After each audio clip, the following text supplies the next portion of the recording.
Academic রিসার্চের জগতে দুটি দারুণ শক্তিশালী এআই নিয়ে আজকে কথা হবে। একদিকে আছে গুগলের নোটবুক এলএম আর অন্যদিকে ওপেন এআই এর চ্যাটজিপিটি। তো চলুন এই দুটোকে পাশাপাশি রেখে একটু তলিয়ে দেখা যাক কোনটা আসলে কিসের জন্য সেরা। আচ্ছা, শুরু করা যাক এমন একটা সমস্যা দিয়ে যেটা রিসার্চের কাজে এআই ব্যবহার করতে গিয়ে প্রায় সবারই হয়। মানে এআই এমন সব তথ্য দেয় যা আসলে বানানো বা ভুল। একে বলা হয় হ্যালুসিনেশন। এটা যে কি পরিমাণ হতাশার তা শুধু ভুক্তভোগীরাই জানেন। তো সেরা পদ্ধতিটা খুঁজে বের করতে আমরা পুরো ব্যাপারটাকে কয়েকটা ভাগে ভাগ করে দেখব। প্রথমে বুঝব মূল সমস্যাটা কোথায়, তারপর দেখব কোনটা কিভাবে কাজ করে, এরপর আসবে বিশ্বাস আর প্রাইভেসির মতো জরুরি বিষয়গুলো। সবশেষে আমরা একটা চূড়ান্ত সিদ্ধান্তে পৌঁছানোর চেষ্টা করব। দেখুন, একাডেমিক কাজের মূল ভিত্তিটাই হল নির্ভুল তথ্য। কিন্তু সমস্যাটা হল সাধারণ এআই টুলগুলো অনেক সময় খুব আত্মবিশ্বাসের সাথে ভুল তথ্য দিয়ে দেয়। আর রিসার্চের দুনিয়ায় এটা যে কত বড় একটা ত্রুটি তা আর বলার অপেক্ষা রাখে না। আচ্ছা, তাহলে চলুন এবার একটু গভীরে যাই। প্রথমে এটা বোঝা দরকার যে এই দুটো টুলের কাজ করার ধরন, বা বলা যেতে পারে এদের ব্রেন কিভাবে একদমই আলাদা। ভাবা যেতে পারে একদিকে আছে চ্যাটজিপিটি, যে কিনা পুরো ইন্টারনেট ঘেঁটে সৃজনশীল সব আইডিয়া দিতে পারে একটা জিনিয়াসের মতো। আর অন্যদিকে আছে নোটবুক এলএম, যে শুধুমাত্র তাকে দেওয়া নির্দিষ্ট কিছু ডকুমেন্টসের উপর ভিত্তি করে কাজ করে, ঠিক একজন স্পেশালিস্টের মতো। এই স্লাইডটা কিন্তু খুব পরিষ্কারভাবে দুটোর পার্থক্য দেখিয়ে দিচ্ছে। দেখুন, চ্যাটজিপিটির অনেক সৃজনশীলতার সাথে একটা ঝুঁকিও থাকে, সেটা হলো ভুল তথ্য দেওয়ার।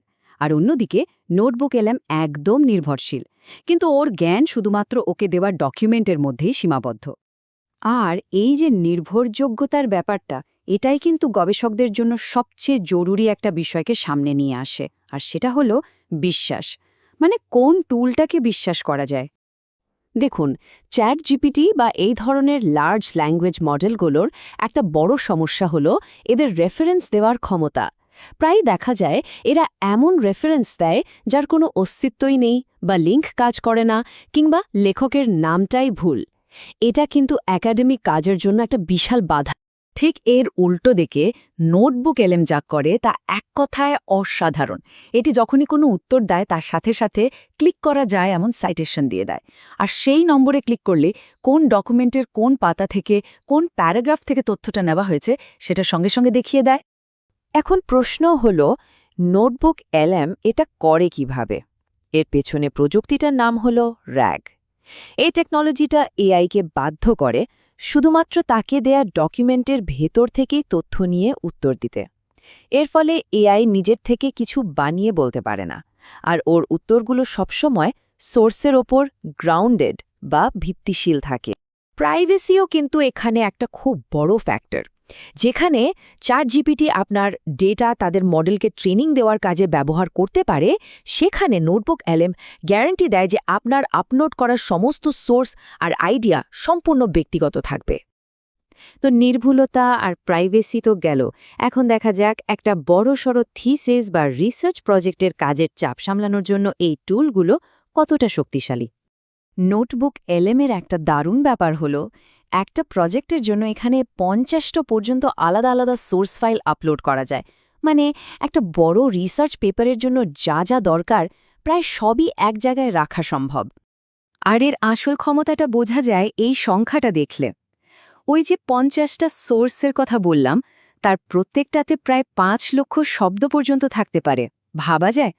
মানে কয়েক ডজন বইয়ের সমান তথ্য একটা প্রজেক্টে রাখা যাবে। দুটো টুলেরই কিন্তু কিছু ইউনিক ফিচার আছে। যেমন চ্যাট জিপিটির সাথে সরাসরি কথা বলে ইন্টারঅ্যাক্ট করা যায়। আবার নোটবুক এলএম একটা শুকনো রিসার্চ পেপারকে একটা আকর্ষণীয় পডকাস্ট বা অডিও সংলাপে পরিণত করতে পারে। মানে শুধু পড়া নয়, শোনার মাধ্যমেও শেখার সুযোগ থাকছে। তাহলে এত আলোচনার পর মূল কথাটা কি দাঁড়ালো? আসলে প্রশ্নটা এটা না ওটা নয়, বরং আসল স্মার্টনেস হলো এমন একটা কৌশল বের করা যেখানে দুটোরই সেরা দিকগুলো কাজে লাগানো যায়। একটা আদর্শ রিসার্চ ওয়ার্কফ্লো হতে পারে এরকম। প্রথমে আইডিয়া বের করার জন্য বা ব্রেইনস্টর্মিংয়ের জন্য চ্যাটজিপিটি ব্যবহার করা হলো।